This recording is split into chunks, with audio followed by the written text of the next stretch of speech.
एक शिक्षक साधारण नहीं होता धनानंद, प्रलय और सजन उसकी गोद में पलते हैं। तेरे जैसे राजाओं को चाणक्य बना सकता है तो उन्हें सत्ता से विमुक्त भी कर सकता है। कौन था ये व्यक्ति? और धनानंद से चुनौतीपूर्ण वाक्य में बात कर रहा था। तो आइए, मेरे चैनल में आप सभी का स्वागत है। भारतवर्ष के महानायकों की सीरीज में हम बात करेंगे भारत के महान गुरु चाणक्य, विष्णुगुप्त और कौटिल्य की, जिनको इतिहास में अलग अलग नामों से जाना गया है। एक ऐसा संस्कृत का महान पंडित, तक्षशिला का महान विद्वान, राजनीति का महान पंडित, जिसने सर्वप्रथम अखंड भारत की नींव रखने का सपना सोचा था। चाणक्य विश्व प्रसिद्ध ऐतिहासिक चरित्र है। नालंदा विश्वविद्यालय के आचार्य महापंडित चाणक्य अपने समय के ऐसे क्रांति दृष्टा विचारक हैं और प्रबुद्ध राजनीतिज्ञ थे जो इतिहास को एक नया मोड़ देने की क्षमता रखते थे। वह अत्यंत दूरदर्शी और कुशाग्र बुद्धि के स्वामी थे। माना जाता है जब भारत पे सिकंदर जैसे आक्रांता का आक्रमण हो रहा था, उस समय भारत छोटी छोटी महाजनपदों में बटा हुआ था। शायद ये विश्व गुरु का सपना भारत में पहली बार चाणक्य ने देखा था कि एक भारत श्रेष्ठ भारत, अगर भारत की सारी महाजनपदें एक में हो जाती हैं तो भारत को कोई नहीं हरा सकता। और भारत में उस समय सबसे बड़ा महान साम्राज्य था मगध। दोस्तों, और मगध साम्राज्य के शासक धनानंद अपनी भोग विलासी चीजों के लिए जाना जाता था। एक विशाल साम्राज्य का राजा अगर भोग विलासी हो तो वह राज्य नष्ट होने में ज्यादा समय नहीं लगता है। चाणक्य को अखंड भारत बनाना था, एक राष्ट्र प्रेम की अवधारणा देनी थी, राजनीति के महान सिद्धांत देने थे, अर्थशास्त्र जैसे महान दर्शन की रचना करना थी और चंद्रगुप्त जैसा महान राजा बनाना था। उस कार्य की शुरुआत चाणक्य ने तक्षशिला महान विश्वविद्यालय से प्रारंभ की। भारत का वो विद्यालय जहां पर ऐसे ऐसे विषयों के बारे में पढ़ाया जाता था शायद जिनका ज्ञान आज भी हमारे पास नहीं है। चाणक्य जानते थे कि अगर भारत को एक नहीं किया गया तो शायद समय रहते भारत अलग अलग छोटे राज्यों में बढ़ जाएगा और यूनान के आक्रांता इस पे अपना आधिपत्य कर लेंगे। वैसे तो चाणक्य बचपन से ही कुशाग्र बुद्धि के थे। उनके जन्म का वास्तविक प्रमाण तो इतिहास में अलग अलग जगहों पर बताया गया है। ऐसा कहा जाता है कि चाणक्य बचपन से ही बहुत गुस्सैल व्यक्तित्व के थे और उनको समस्याओं को समूल वंश का नाश करने में ही शांति मिलती थी। चाणक्य संस्कृत के महान उच्च विचारों के साथ वेदांत सिद्धांतों को पढ़ते गए और उन्होंने राष्ट्र की कल्पना के लिए कुछ ऐसे सिद्धांत प्रस्तुत किए कि राजा का कर्तव्य सर्वप्रथम राष्ट्र होना चाहिए। परिवार, समाज, धर्म, जाति सब कुछ बाद में, सर्वप्रथम राष्ट्र होना चाहिए। ये कल्पना राजा की सर्वप्रथम चाणक्य ने अपने अर्थशास्त्र में की थी। लेकिन ये भी तो था कि ऐसा राजा मिलेगा कहाँ, और सबसे बड़े मगध साम्राज्य पर तो धनानंद जैसा दुष्टात शासक बैठा हुआ था। भारत में 326 ईसा पूर्व जब सिकंदर का आक्रमण हुआ, उससे पूर्व इस दर्शन के महान शास्त्री ने इतना तो तय कर लिया था कि कभी ना कभी तो भारत पर विदेशी आक्रमणकारी बहुत जल्दी आक्रमण करेंगे। इससे पहले भारत को एक करना था। धनानंद एक के बाद एक अपने मंत्रियों को अपने राजपाट से विमुख करता जाता था। जो राष्ट्रभक्ति की बातें करते थे, जो धनानंद को सही ज्ञान देते थे, शायद धनानंद उनको अपने राज्य से बाहर कर देता था। ये सारे मंत्री राजनीति के महान पंडित चाणक्य के पास गए और उसके बाद चाणक्य ने अपनी पूरी योजना को तैयार किया। दोस्तों, ऐसा कहा जाता है कि चाणक्य ने जब सिकंदर ने भारत पर आक्रमण किया था, तब चाणक्य भारतवर्ष के जितने भी महाजनपद के राजा थे उनके सबके दरबार में जा जाकर आहुति लगा रहे थे, आह्वान कर रहे थे कि आप भारत को बचा लीजिए। तो ऐसा माना जाता है कि उस समय राजा धनानंद के यहाँ भी चाणक्य गुहार लगाने गए कि यही समय है, राजा जाग जाओ और भारतवर्ष को विदेशी आक्रांताओं के आक्रमण से बचा लो। ऐसा माना जाता है कि उस समय धनानंद भोग विलास में व्याप्त था, सुरापान कर रहा था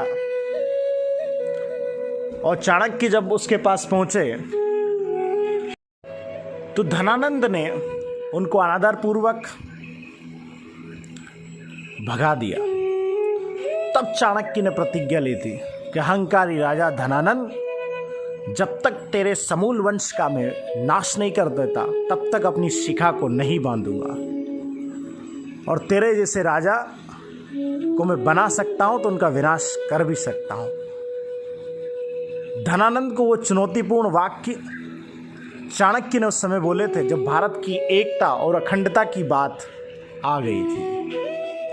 बस उनको तलाश थी एक ऐसे व्यक्तित्व की जो इस चीज का समाधान दे सके, एक राजा जो बन सके। तो बहुत जल्दी चाणक्य को चंद्रगुप्त एक जगह पर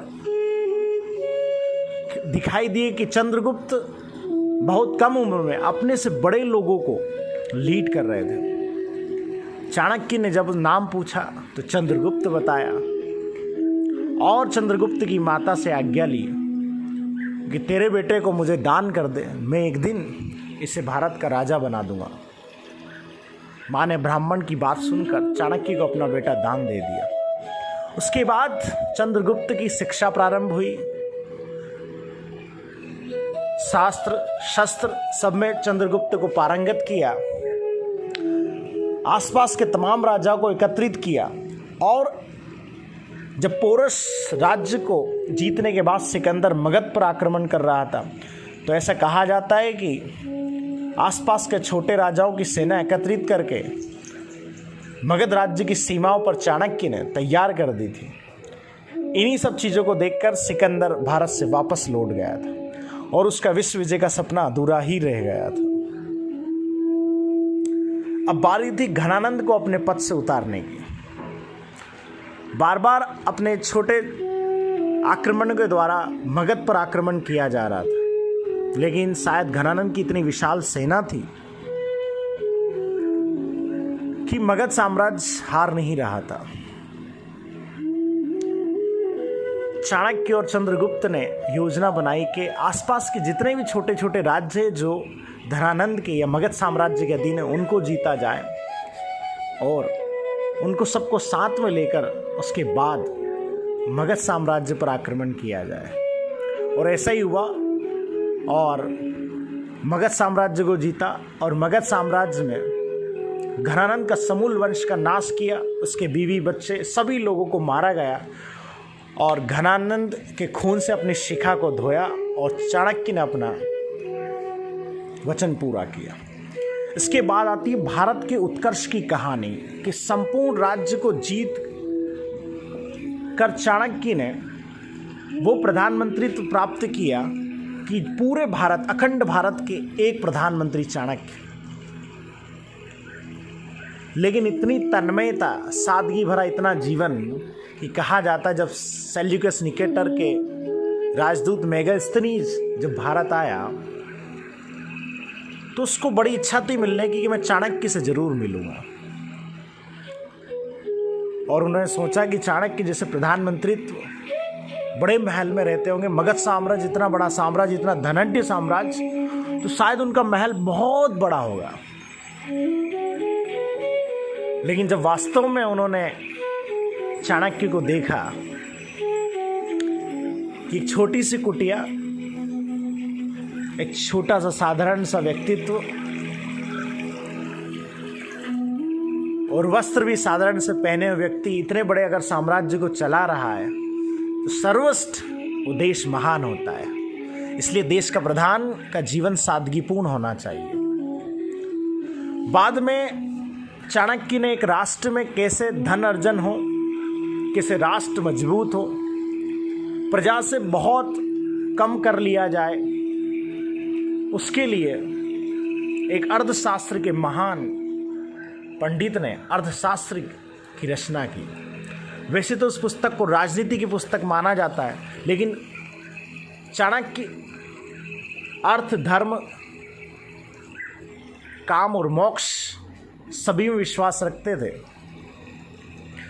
तो अर्थ सबसे महत्वपूर्ण चीज होता है किसी देश के लिए। उसी के ऊपर उन्होंने सारे नियम तय किए थे कि कैसे एक देश आगे बढ़ता है, वो देश मजबूत होता है, उसकी सेना मजबूत होती है, तब एक देश विश्व गुरु बनता है। चाणक्य जैसा व्यक्तित्व भारत में ऐसा माना जाता है कि मध्यकाल और आधुनिक भारत में होता तो शायद भारत को कोई मुगल, तुर्क या अंग्रेज गुलाम नहीं बना पाते। लेकिन दुर्भाग्य था इस देश का कि चाणक्य प्राचीन भारत में ही हुआ है। एक सुव्यवस्थित शासन व्यवस्था कैसे चले, उसके दिशा निर्देश क्या हो, वो सब कुछ चाणक्य ने तय किए थे। राजा का कर्तव्य प्रजा का हित होना चाहिए, उसके बाद संपूर्ण हित आते हैं। चाणक्य ने अपनी चाणक्य नीति में बहुत ही अच्छी बात कही है। यस्मी न देश न सम्मानो न वर्तिने च बंधवा न च विद्या हम कश्चित देश परिवर्जिते। जिस देश में सम्मान नहीं, आजीविका के साधन नहीं, बंधु बांधव परिवार नहीं, विद्या प्राप्त करने के साधन नहीं, वहाँ कभी नहीं रहना चाहिए। इन्हीं सिद्धांतों को चाणक्य ने अपने देश में लागू किया और ऐसे विश्वविद्यालयों की स्थापना करवाई जिनसे बाद में शिक्षा जगत में, भारत में कई विश्वविद्यालय प्रारंभ हुए। विश्व इतिहास में एक प्रसिद्ध व्यक्ति हुआ मैकियावेली, उसकी तुलना चाणक्य से की जाती है। लेकिन दोस्तों दुर्भाग्य है, चाणक्य जैसा महान व्यक्तित्व इस पूरी पृथ्वी पर नहीं हुआ है। मैकियावेली उनके सामने कुछ भी नहीं लगते थे। अगर हम बात करें तो चाणक्य आज से 2300 साल पुरानी बात है और मैकियावेली आज से 1800 साल पुरानी बात है। इनके सिद्धांत, इनकी राष्ट्रभक्ति, अखंड भारत का सपना भारत में सर्वप्रथम इन्होंने देखा था। ये वो व्यक्तित्व था जिसने भारत को हर विषम परिस्थिति में, हर समय में एक राष्ट्र चेतना की बात कही। और चाणक्य की सबसे महत्वपूर्ण चीज थी कि वो शिक्षकों पर ज़्यादा ध्यान देते थे। उनका कहना था कि एक राष्ट्र तब तक वैभवशाली नहीं हो सकता जब वहाँ के शिक्षक अपनी राष्ट्रीयता की भावना से प्रत्येक व्यक्ति में राष्ट्रीय चेतना का निर्माण ना कर दे। इसलिए राष्ट्रीय चेतना उसी देश में जगती है जब वहाँ के युवा, वहाँ के पढ़ने वाले बच्चे राष्ट्रीय चेतना से ओतप्रोत हो। और यह बात हमें चाणक्य से सीखना चाहिए।